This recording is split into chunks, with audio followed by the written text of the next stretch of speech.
HSC 26 batch তোমাদের এক্সামটা আজকে কেমন হয়েছে তা জানাবে। এমসিকিউতে তো তোমরা পুরো বাজিমাত করে এসেছো, প্রায় 20-এর অধিক টাইপ এমসিকিউ একবারে বলা যায় হুবহু কমন পড়েছে এবং কিছু টাইপ কমন পড়েছে। তো দেখো আমাদের ন্যানো টেকনোলজি পদ্ধতিতে কোন ক্ষুদ্র পরিমাণ পরমাণু থেকে বড় কাঠামো তৈরি করা যায়, অর্থাৎ ছোট জিনিস থেকে বড় জিনিস তৈরি করা, বটম থেকে আপ। ঠিক আছে, তো এটা হচ্ছে বটম আপ, রাইট? বুঝেছো? তো এটা কিন্তু আমার স্লাইডে হুবহু ছিল, এসে পড়েছে। আচ্ছা, এরপর দেখো একটি অফিসে 10টি কম্পিউটার এমন একটি কেন্দ্রীয় ডিভাইসের মাধ্যমে সংযুক্ত যা নেটওয়ার্কে ডেটা পাঠালে সব কম্পিউটারে যায়। এই যে দেখেছো এটি কেন্দ্রীয় ডিভাইসের মাধ্যমে অনেকগুলো কম্পিউটার কানেক্টেড আছে, এটা আমাদের কি বলতো স্টার টপোলজি। আর যেহেতু সবার কাছে যাচ্ছে দ্যাট মিন্স এখানে আমাদের কেন্দ্রীয় ডিভাইস যেটা ইউজ করা হয়েছে সেটা হচ্ছে হাব। ঠিক আছে, তো তোমাকে বলা হচ্ছে উদ্দীপকের কোন টপোলজি ছিল? স্টার টপোলজি ছিল 2 নাম্বারটা। ওকে, এখন বলা হচ্ছে কেন্দ্রীয় ডিভাইসটি পরিবর্তন করা হলো, পরিবর্তন করে যেটা হচ্ছে কি আনবে বলতো? হাবে পরিবর্তে সুইচ আনতে পারে। ঠিক আছে, সো দেখো ডিভাইসটি পরিবর্তনের ফলে অর্থাৎ হাবে পরিবর্তে সুইচ আনলে কি হবে? তোমার যেটা হচ্ছে লজিক্যালি টপোলজি বা ডেটা প্রবাহের উন্নতি হবে। ইয়েস, সুইচে আমাদের এক প্রকার বুদ্ধিমত্তা আছে, সো এখানে ডেটা প্রবাহের উন্নতি ঘটবে। ফিজিক্যাল বা গাঠনিক টপোলজি বদলে যাবে না, স্টার টপোলজি থাকবে। হ্যাঁ, নেটওয়ার্কের পারফরম্যান্স বৃদ্ধি পাবে। ঠিক আছে, যেটা হচ্ছে নেটওয়ার্কের পারফরম্যান্সটা বৃদ্ধি পাবে। সো তোমার যেটা হচ্ছে ডেটা প্রবাহের উন্নতি ঘটবে আর যেটা হচ্ছে পারফরম্যান্স বৃদ্ধি পাবে, কিন্তু স্টার টপোলজি চেঞ্জ হয়ে যাবে না, ফিজিক্যাল বা গাঠনিক টপোলজি বদলে যাবে না। 1 ও 3 হচ্ছে রাইট অ্যান্সার, খুঁয়ের খ। ওকে, 4 নাম্বার কোশ্চেনটা দেখো, সি ভাষায় উপত্য গ্রহণের কমান্ড কোনটা? ঠিক আছে, অর্থাৎ ইনপুট নেওয়ার কমান্ড কোনটা? স্ক্যানএফ। এরপর দেখো এই প্রশ্নটার দিকে একটু তাকাও, এটা আসছে সি প্রোগ্রাম থেকে, তোমাকে বলেছে অ্যাপল লেখাটি কতবার প্রদর্শন হবে। তোমরা এটা কি অ্যান্সার করেছো বলো তো? চলো আমরা এটা করে দেখি। তোমার সি স্টার্ট হয়েছে 15 থেকে এবং তা 2 2 করে বৃদ্ধি পাচ্ছে। 15 পর 17, 17 পর ধরে নাও 2 বৃদ্ধি পেয়ে 19, 21, 23, 25 পর্যন্ত চলবে। ওকে, দ্যাটস ইট, 25 পর্যন্ত এটা চলবে। ঠিক আছে, তোমার 15 থেকে ধারাটা শুরু হয়েছে, 2 করে মান বৃদ্ধি পাবে। 15, 17, 19, 21, 23, 25 এগুলো চলবে, 25 পর্যন্ত চলবে। এবং 25 পর্যন্ত তোমার অ্যাপল লেখাটা প্রিন্ট হবে। কিন্তু তোমাকে এখানে একটা কথা বলেছে। ঠিক আছে, কি বলেছে বলতো? যখন 21 পাবে তখন ব্রেক করে দিবে, অ্যাপল লেখাটা প্রিন্ট করে ব্রেক করে দিবে। দ্যাট মিন্স এই যে 21 পাওয়া পর্যন্ত অ্যাপল লেখাটা প্রিন্ট হবে, এরপর ডিরেক্ট ব্রেক, অর্থাৎ 23 আর 25 এর সময় প্রিন্ট করবে না। সো আমাদের কয়বার প্রিন্ট করতেছে? 15 তে একবার প্রিন্ট করবে, 17 তে, 19 আর 21 টোটাল 4 বার প্রিন্ট করবে অ্যাপল লেখাটা। ঠিক আছে, 4 বার। ওকে, এখন আমাকে বলেছে ইফ শর্তটা যদি তুমি বাদ দিয়ে দাও, এটা যদি তুমি বাদ দাও তাহলে কতবার প্রিন্ট করবে? ইফ শব্দটা বাদ দিয়ে ব্রেকটা বাদ চলে গেলে তোমার যেটা হচ্ছে, তোমার এই 15 তে, 17 তে, 19 এ, 21 এ, 23 এ, 25 এ টোটাল 6 বার আছে। 6 বার যেটা হচ্ছে অ্যাপল লেখাটা প্রিন্ট হবে। কত? 6 রাইট অ্যান্সার। ওকে, বুঝতে পেরেছো? Very easy question. ঠিক আছে, অনেক সহজ আসছে 6 বার। আচ্ছা, আমরা এই মাথায় আসি। দেখো আমরা যেটা হচ্ছে 7 নম্বর কোশ্চেনটার দিকে তাকাই।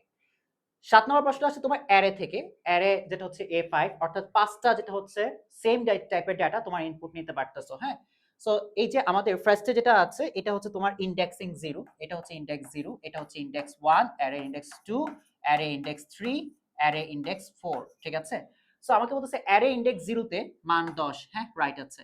অ্যারে ইন্ডেক্স 2 তে, এই যে অ্যারে ইন্ডেক্স 2 হচ্ছে এইটা, এটাতে মান হচ্ছে 30, এটাও রাইট আছে।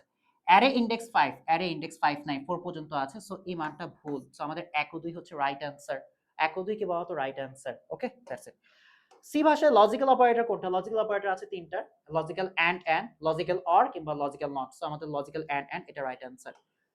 তারপর তোমাকে বলা হচ্ছে 110 এই সংখ্যাটা বাইনারিতে কত বিট প্রয়োজন বা কতটা বিট প্রয়োজন? সো ক্যালকুলেশন করে দেখো, 1 2 4 8 16 32 64। এই 64 পর্যন্ত যেতে হবে, 128 পর্যন্ত যাওয়া লাগবে না, কারণ 128 100 থেকে বড় সংখ্যা। আমাদের একটা, দুইটা, তিনটা, চারটা, পাঁচটা, ছয়টা, 7টা বিট প্রয়োজন। 7 রাইট অ্যান্সার। ওকে, তারপর দেখো 100 বাইনারিতে আছে, এটার সাথে তোমাদের এ হেক্সাডেসিমাল, এটা প্রিভিয়াস ইয়ারের কোশ্চেন হুবহু দিয়ে দিয়েছে। এই 100 যেটা বাইনারিতে আছে এটাকে তুমি যদি হেক্সাডেসিমালে নাও তাহলে তুমি যেটা হচ্ছে 100 এর যেটা হচ্ছে 4 পাবা। ঠিক আছে, 4 হেক্সাডেসিমাল পাবা। এই 4 হেক্সাডেসিমালের সাথে তুমি এ যোগ করো। ঠিক আছে, that means a plus 4, A plus 4, এ হচ্ছে 10, 10 এর সাথে 4 যোগ করলে 14, 14 মানে হচ্ছে তোমার ই থাকতেছে, আর এখানে ই হচ্ছে তোমার রাইট অ্যান্সার, ক। ওকে, দ্যাটস ইট। এবার আসো আমরা দেখো এই যে এই সরলীকৃত মানটা একটু দেখে নেই। হ্যাঁ, এই সরলীকৃত মান কি হবে এটা চলো আমরা একটু বের করে দেখাই তোমাকে। হ্যাঁ, দেখো তোমাকে প্রশ্নটা দিয়েছে, দেখো খুব মনোযোগ দিয়ে, A not plus B whole not into B উপরে হোল বার। ঠিক আছে, তো তুমি উপর বরাবর দাম অর্গান অ্যাপ্লাই করো, এই গুণটা উল্টে প্লাস হয়ে যাবে। A not plus B whole bar সেটা নিজের মধ্যে থাকবে, বি বি এর মধ্যে থাকবে, break the bar, break the bar. ঠিক আছে, এই ডাবল বার একে অপরের কাটাকাটি করে দিলে এ নট প্লাস বি পাবা, আর প্লাসের এখানে বি নট পাবা। ঠিক আছে, এ নট এর মধ্যে থাকবে, B plus B not is equal to 1 হয়ে যাবে, আবার A not plus 1 is equal to তোমার 1 হয়ে যাবে, রাইট আনসার। সো 1টা হচ্ছে তোমার রাইট আনসার। ওকে, দ্যাটস ইট। 12 নম্বর এমসিকিউটার দিকে একটু তাকাও। 12 নম্বর এমসিকিউটার দিয়ে বলছে তোমাকে লজিক গেটের আউটপুট 1 পেতে হলে কি করতে হবে তা জিজ্ঞেস করেছে। এ বি সি দেয়া আছে, এখান থেকে এ এবং বি নর গেটে পাস হয়ে গেলে A plus B whole not, এখান থেকে বি সি নর গেটে পাস হয়ে গেলে B plus C whole not. এরা আবার ন্যান্ড গেট দিয়ে পাস হচ্ছে, ন্যান্ড গেট কি করবে বলতো, A plus B whole not into B plus C whole not, এটা এনে দেবে। Okay, that's it. আর এটা কোন গেট, ন্যান্ড গেট, যেহেতু ন্যান্ড গেট উপরে একটা হোল বার তো থাকবেই, ঠিক না, এন্ড করার পর হোল বার থাকতেছে। সো ডি মর্গান অ্যাপ্লাই করো, A plus B double bar plus B plus C double bar. Okay, A plus B plus B plus C, এটি B plus B is equal to তোমার B হয়ে যাবে। So A plus B plus C, হ্যাঁ, A plus B plus C সবগুলি যোগ, অর্থাৎ এটা or গেটের মতো আউটপুট আসছে। আর অর গেটে একটা 1 থাকলেই তোমার আউটপুট 1 আসবে। এখানে কোনো 1 নাই, সো এটাতে জীবনে তুমি আউটপুট 1 পাবা না। এখানে 1 আছে, মিনিমাম একটা 1 তো আছে, এটা বেলা তুমি আউটপুট 1 পাবা 2 এর বেলায়। আর 3 এর মধ্যে 1 আছে, ঠিক আছে, এটা বেলা তুমি আউটপুট 1 পাবা। সো আমাদের 2 ও 3 হচ্ছে রাইট অ্যান্সার। গুড গো। ওকে, সো আমরা অলরেডি কিন্তু 12টা প্রবলেম সলিউশন করে ফেলেছি।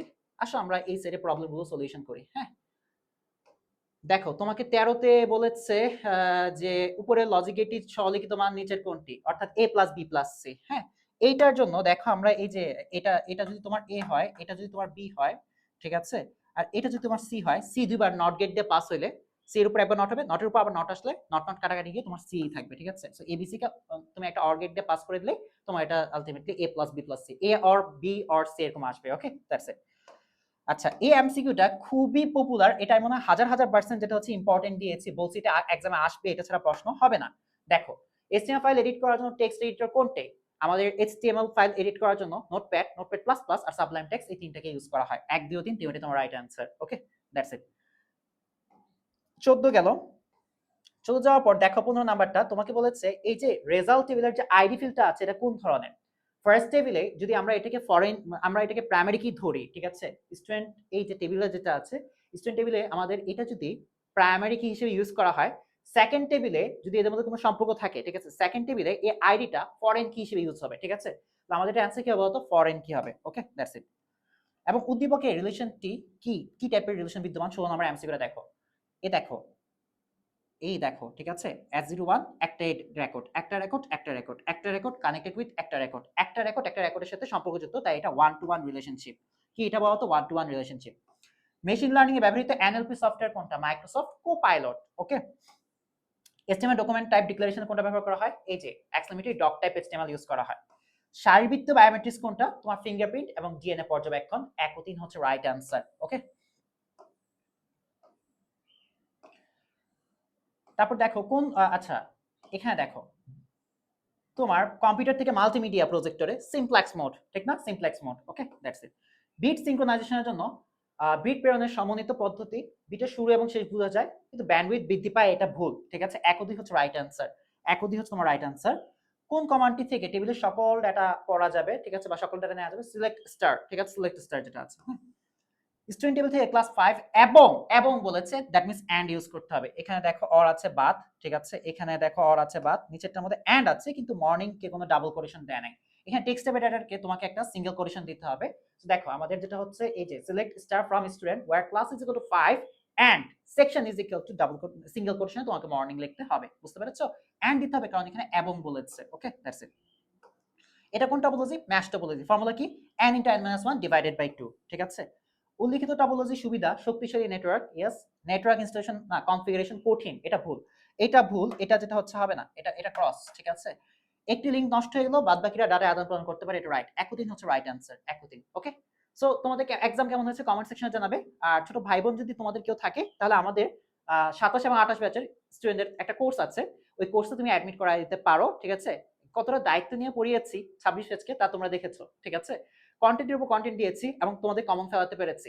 সো তোমরা যদি আলটিমেটলি ছোট ভাই বোনকে অ্যাডমিট করাতে চাও তাহলে এই নাম্বারটার মধ্যে হোয়াটসঅ্যাপ করতে পারো বা তাদেরকে হোয়াটসঅ্যাপ করতে বলতে পারো। হ্যাঁ, এবং তারা খুব বেশি উপকৃত হবে। 01767 222 701 এই নাম্বারে। ভালো থাকে সবাই।